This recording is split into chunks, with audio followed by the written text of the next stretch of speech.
The next bill on the calendar for the day is House File 207. The clerk will report the bill. House File number 207, number 4 on the calendar for the day, an act relating to natural resources, the first engrossment. I recognize the member from Scott, Representative Tapke, to explain your bill. Could I first just say there are no amendments at the desk? The clerk will give the bill its third reading. Third reading, House File number 207. Third reading. Representative Tapke. Thank you so very much, Speaker Hortman. Today we have a bill that's been in the House for a few years now, and so we are adding funding and keeping this bill going. It's called Lawns to Legumes. It's House File 207, and so Representative Morrison had brought this to us before, and it's been an overwhelmingly popular program in Minnesota that's administered by the Board of Water and Soil Health. And so with this bill, what it does is it's a cost-sharing program, and so it allocates funding for planting native plants in homes and communities all throughout the state of Minnesota. So this has been used in all but one county all through the state. There have been 17,707 requests for applications for this program, and of that, over 12,000 of them have not been funded. And so it's a really great program because it's reimbursable, and so people have to actually use the program and move it forward in order to get the $350 reimbursement in order to get the native plants planted. And the reason why this is important is because we have ecosystems that are collapsing all throughout the state of Minnesota due to development and due to climate change and other things that are going on in our state. And with that, we are losing pollinators. We are losing rusty patch bumblebee has been declined by 80%. Monarchs have declined by 80%. And this will help make small ecosystems throughout the state be available for pollinators and native bees and birds throughout Minnesota. So I hope everyone can vote yes with me to help pollinators through Minnesota. So thank you. Any discussion to the bill? Seeing none, the clerk, the member from Crow-Wing, Representative Heintzmann. I know it's a ways back, Speaker, so I will be understanding. I appreciate the opportunity to speak to the bill. Representative Tapke and I have been conversing about this. I think a number of weeks ago you actually made an effort to try and meet, and we've been discussing as this has progressed through the committee process. Members, I would love to support this bill. In fact, over the last, I want to say 3-4 years, I've watched as this has come to the the LCCMR, Legislative Citizens Commission on Minnesota Resources. That spends ENRTF money, Environment Natural Resource Trust Fund money, otherwise known as lottery money. And, they had phase 1, I think 2019, that was coming through. And then phase 2 came along, 2021, I believe, Representative Tapke. And, there was some opportunity there to see what the response might be across the state. And, we all love pollinators. I'm a beekeeper. I appreciated the opportunity for people who maybe wanted to help the bees and other insects that are pollinating. It's important to all of us, right? We all eat. We all appreciate the crop, and it might even be in our backyard. But there is some concerns, and I did have a story from NPR News. I think it was an online story distributed to all of your desks. It isn't quite as I would have hoped when this started coming through the LCCMR process. Participation isn't necessarily the issue, it's follow-through. And I'll just give an example. In my own area, there are cities, and this isn't just an isolated incident, that have rejected this program. Unfortunately, in many cases, it has become the Lawns to Weeds program. I know, shocking, because it takes work, right? And sometimes that follow-through hasn't been there. So I'm glad this story identifies that there are some concerns. There's some things that we all appreciate. I'm addressing that. I mentioned that we're trying to support pollinators. One of the things that I wanted to highlight for members today, though, was something that came up in your presentation in committee, Representative Tapke, and I got your presentation here with me on the floor. I'm not supposed to have a prop, so I apologize for raising it. But one of the highlights of your presentation, Representative Tapke, was 3.5 million square feet. I'll say that again, feet planted You know, more often than not, when you're going through these kinds of projects, just detailing something that might have done on the landscape, we usually talk in what? Acres, right? And so that piqued my interest. I was curious what that might translate to in acres. And so we had to do math, which sometimes is hard in the legislature, but it's always super important that we get the math right. And in fact, after doing some checking, we found that it's actually closer, it sounds like, to significant, well, a few more square feet than what was in the presentation. So I'll use the to-date data so that I don't, so I'm not accused of misrepresenting the facts. But the appropriation that we're looking at today would fund, excuse me, let me get this right. I don't want to get it wrong today. If we assume 5 million square feet planted, 115 acres, members. So it sounds pretty exciting. 3.5 million square feet actually translates into the current number of 5 million square feet planted, 115 acres. And why is that important? It's important because when you get down to the brass tacks, we need to know what is that cost, right? And if somebody gets a different number than me, I'd be happy to talk about how we come to those numbers. But the number I came to was $26,000 an acre for this program to be implemented in Minnesota. $26,000 an acre, members. I've been around for a little while, Representative Tapke. I've been tracking a lot of programs as they come through the LCCMR or the Lessard SAMs, in the Environment Committee. Soil and Water Conservation District's doing a great job out there in the land. I don't know if I've ever seen a program that costs $26,000 an acre. So members, as much as I'd like to support this bill, those are some concerns that I'd like to raise today. And just put that out there for members. I will be, unfortunately, voting red today. And maybe if this goes back to the LCCMR and that process, there could be some opportunities for folks to raise some alternatives that could potentially have a better impact, keep that cost down per acre. That's what I would suggest, but at that price per acre, I can't support it, members. Further discussion to the bill. The member from Dakota, Representative Kosnick. Thank you, Madam Speaker, and Representative Tapke. It's my understanding this is a $4 million bill, roughly, over the next biennium. Is that correct? If he would yield? He will yield. Representative Tapke. Yes, Representative Kosnick. It's $2 million a year for 2 years. Representative Kosnick. Thank you, Representative Tapke, and I appreciate bees and pollinators as much as the next person, I suppose. Representative Heintzmann points out that it's a little harder to grow this stuff than people think. But what I'm hearing when I talk to people back home on the weekends is, what are we doing with our tax relief that we were promised, the $18 billion surplus? And I see these other bills coming through committee. Earlier today, we had a nice bill to help the food shelves and such at $5 million. I can understand that. But taxpayers want to know what we're doing with their money here. And it looks like we're spending $4 million on a program to grow weeds and flowers. But they want to know where their tax relief is. And I can't go home and tell people in my district that you're not getting tax relief. In fact, you're getting a tax increase as proposed by the governor's budget. And so I think it's irresponsible to be supporting $4 million for weeds, but yet we haven't seen a bill to reduce taxes for Minnesotans. So Representative Tapke, I appreciate your effort, but I'm going to vote no to weed. Any further discussion on the bill? I recognize the member from Wright, Representative McDonald. Madam Speaker, thank you very much.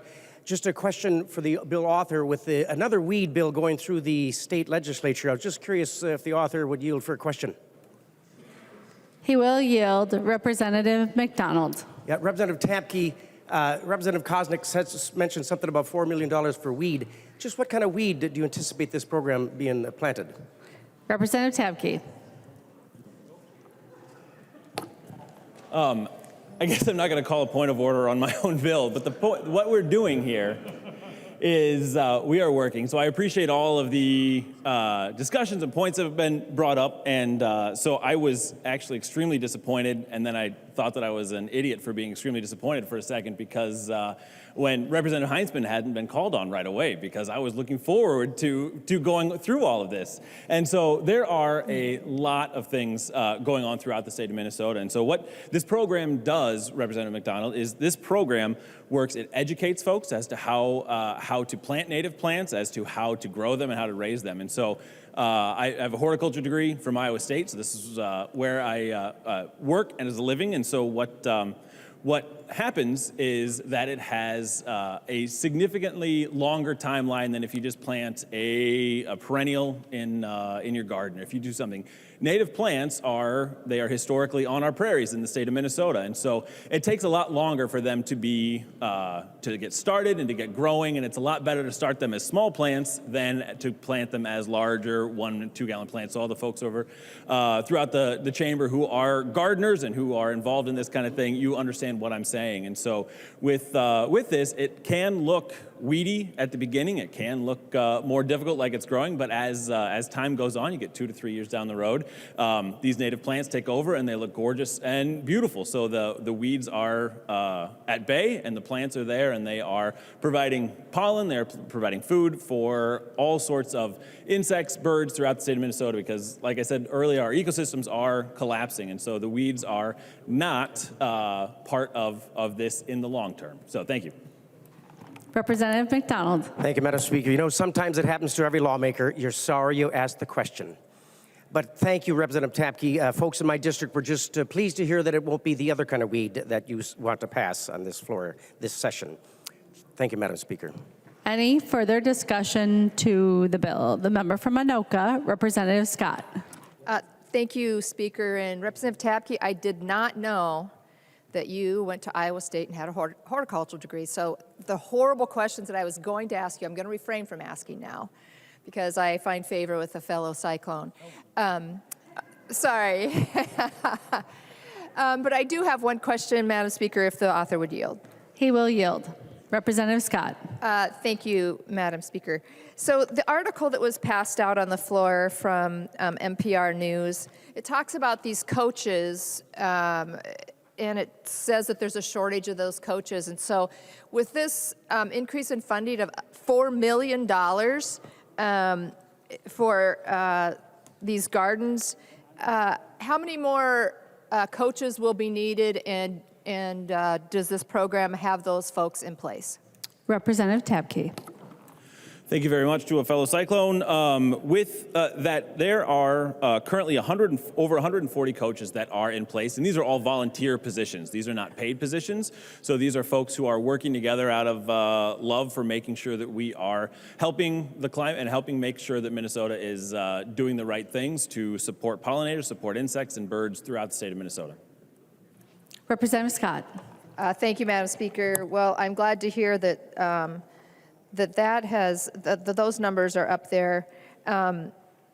If you would yield for one more question, Madam Speaker. He will yield. Representative Scott. Thank you. Representative Tapke, what's the ratio of these coaches needed to the people that, you know, per program participant? Representative Tapke. Thank you, Representative Scott. I'm not exactly sure that there's a great answer to that question because all the projects they're differing. So if someone like me who understands how to establish and make these things work, because they can sometimes take really long timelines. And so with that, there is, somebody could need a significant more amount of help than other folks do. So exactly what they're looking for, I don't know if there's a specific number for that, but just more people helping to educate about the importance of native plants is what we're looking for. Representative Scott. Thank you, Madam Speaker, and thank you, Representative Tapke, for that explanation.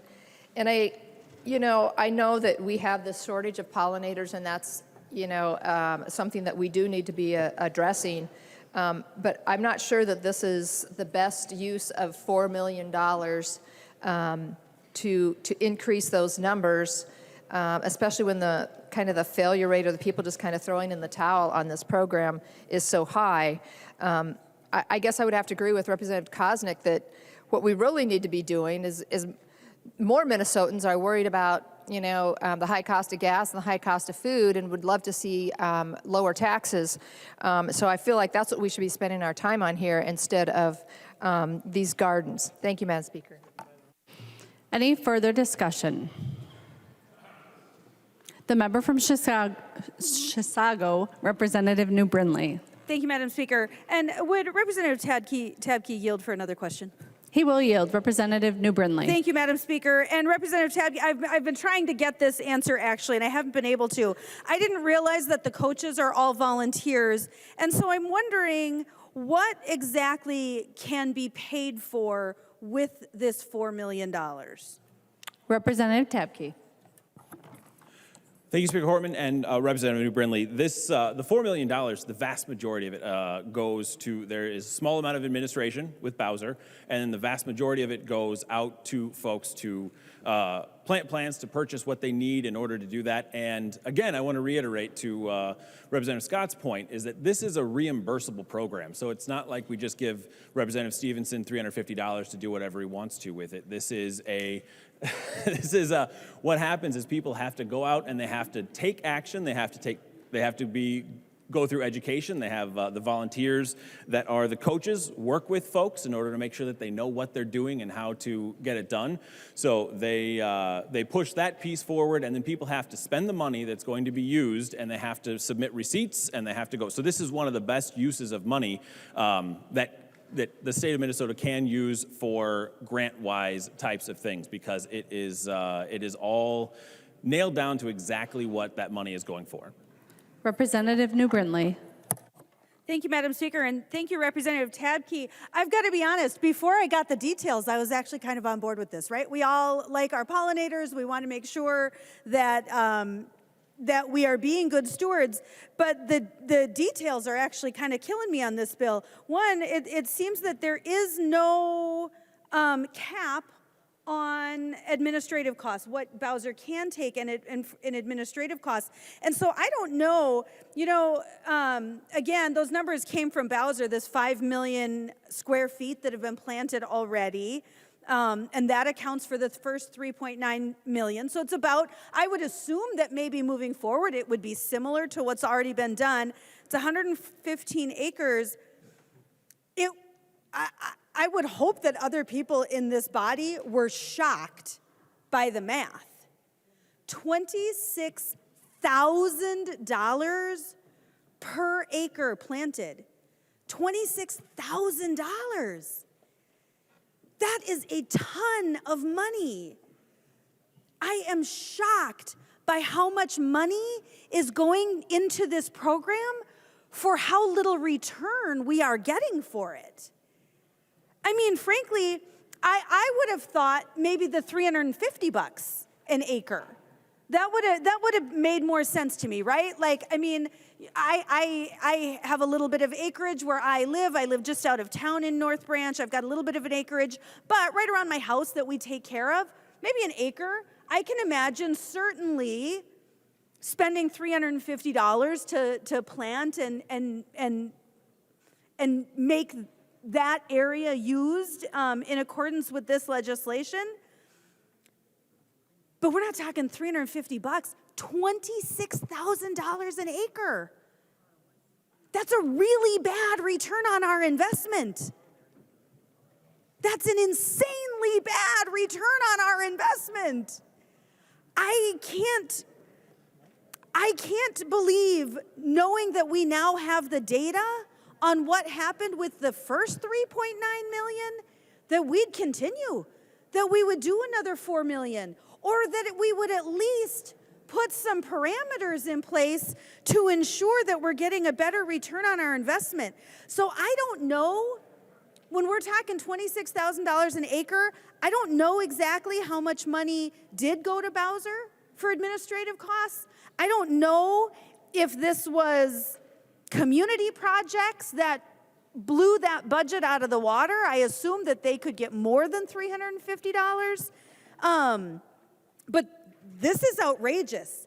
And right now, in fact, we're hearing bills on the floor today, several of them, to fund our food shelves because they don't have enough food to feed families right now. We're hearing bills to pay for free lunch for everyone. And yet, we're spending $26,000 an acre for this Lawns to Legumes program? That's outrageous. And this, of course, is at a time where we have a $17 billion surplus and we have not offered one dime of tax relief to our constituents. We have not made a move to fulfill our promise to eliminate taxes on Social Security. And when I say our promise, I don't mean our promise, I mean our promise. That came from across the board, Democrats and Republicans alike. And there has not been a single move made to eliminate taxes on Social Security income. But right here with this bill, we're going to spend $26,000 per acre. This is outrageous. This is criminal malfeasance in how we are using taxpayer funding. And boy, members, I hope you vote no. The member from Isanti, Representative Johnson. Madam Chair, members, we heard an outrageous number, $26,000 an acre. I just checked corn prices. If a farmer has a good crop, 250 bushels per acre, in my area, that's a good crop. It's less than $2,000 an acre in return. And out of that $2,000, he's got to pay for his fuel, his fertilizer, his time, the seed. Less than $2,000 an acre. Yet this bill spends $26,000 an acre? That's insane. And then to find out that they're taking administrative costs on top of it. Has anybody read the OLA report on our grants? It's horrible. Lack of oversight. And we don't even have a cap on it in this bill. They could take 50% of it and use somewhere else. Say it's administrative costs.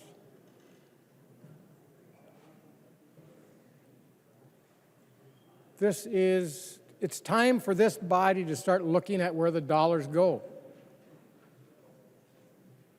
We're spending way too much. There's bills all over the place I'm seeing, $100 million here, $200 million there. $2 billion for this project. $4 billion. Yeah, this one's $4 million. But like that Representative New said, we haven't heard one bill about tax relief. This body promised, everybody here promised to get rid of tax on Social Security. Even the governor did. Yet we have not even talked about tax relief. Instead, we're spending $26,000 an acre for a few plants.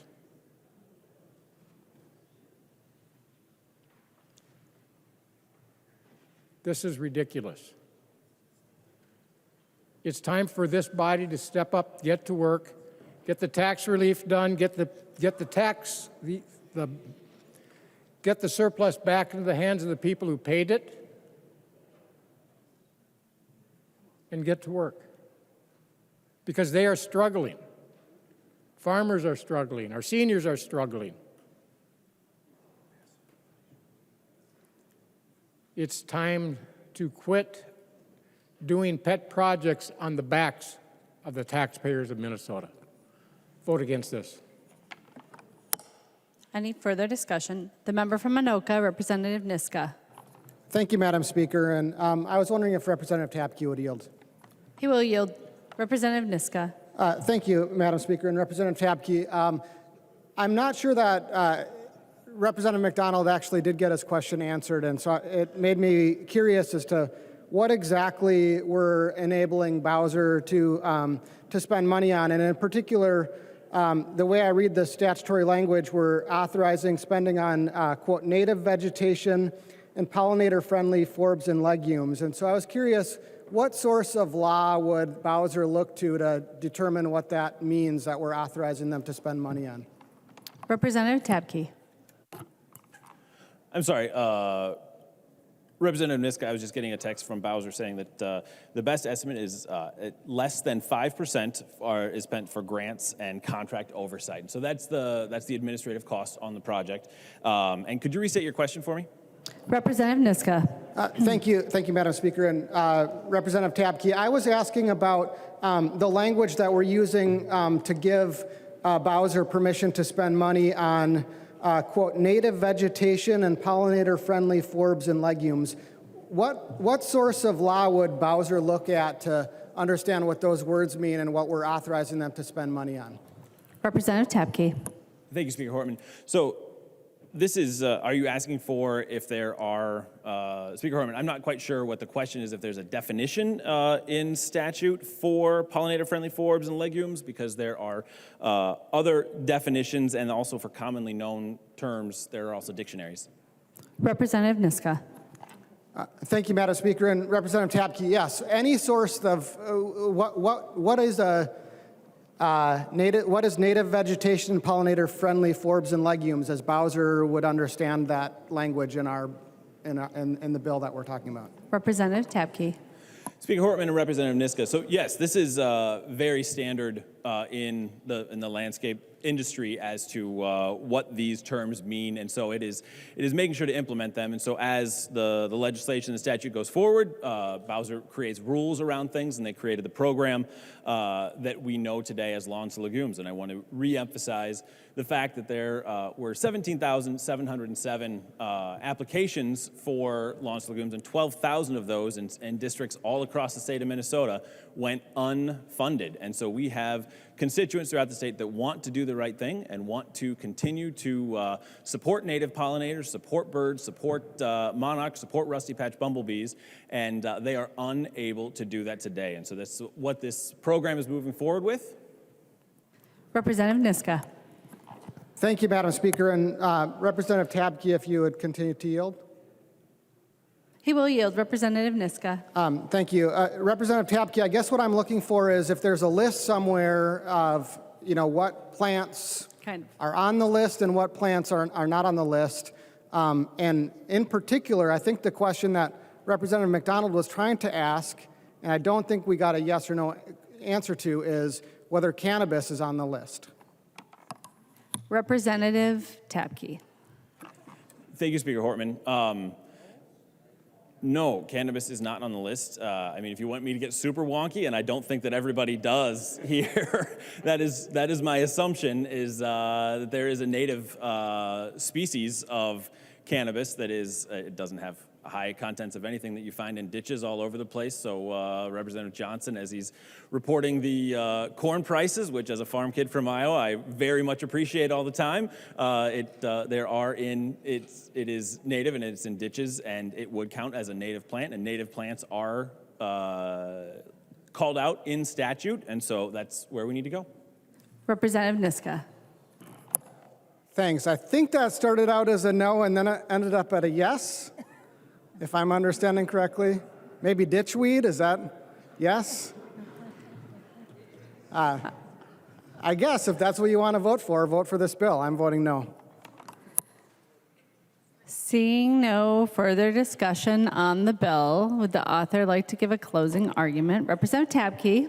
Thank you so much, Speaker Hortman, and thank you, everybody, for at least considering this bill. I was hoping tonight that we would have a really great bipartisan support for where we are going into the future and the needs that we have in our state. It is very clear that this is a program that our constituents want, that our constituents are using, and it's going well.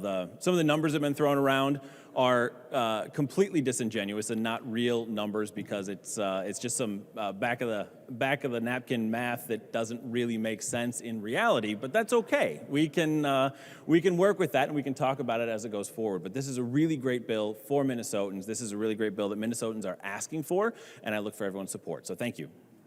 The clerk will take the roll on the bill.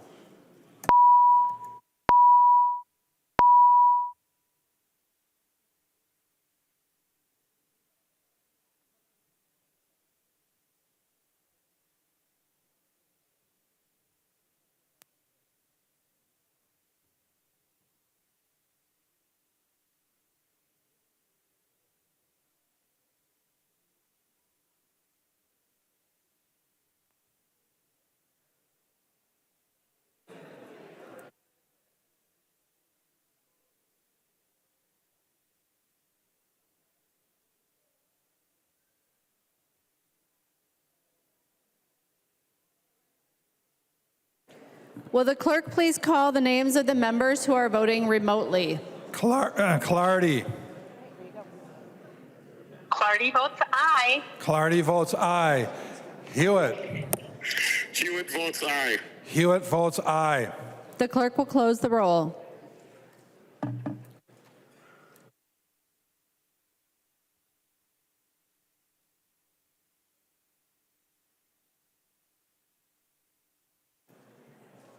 There being 70 ayes and 59 nays, the bill is passed and its title agreed to.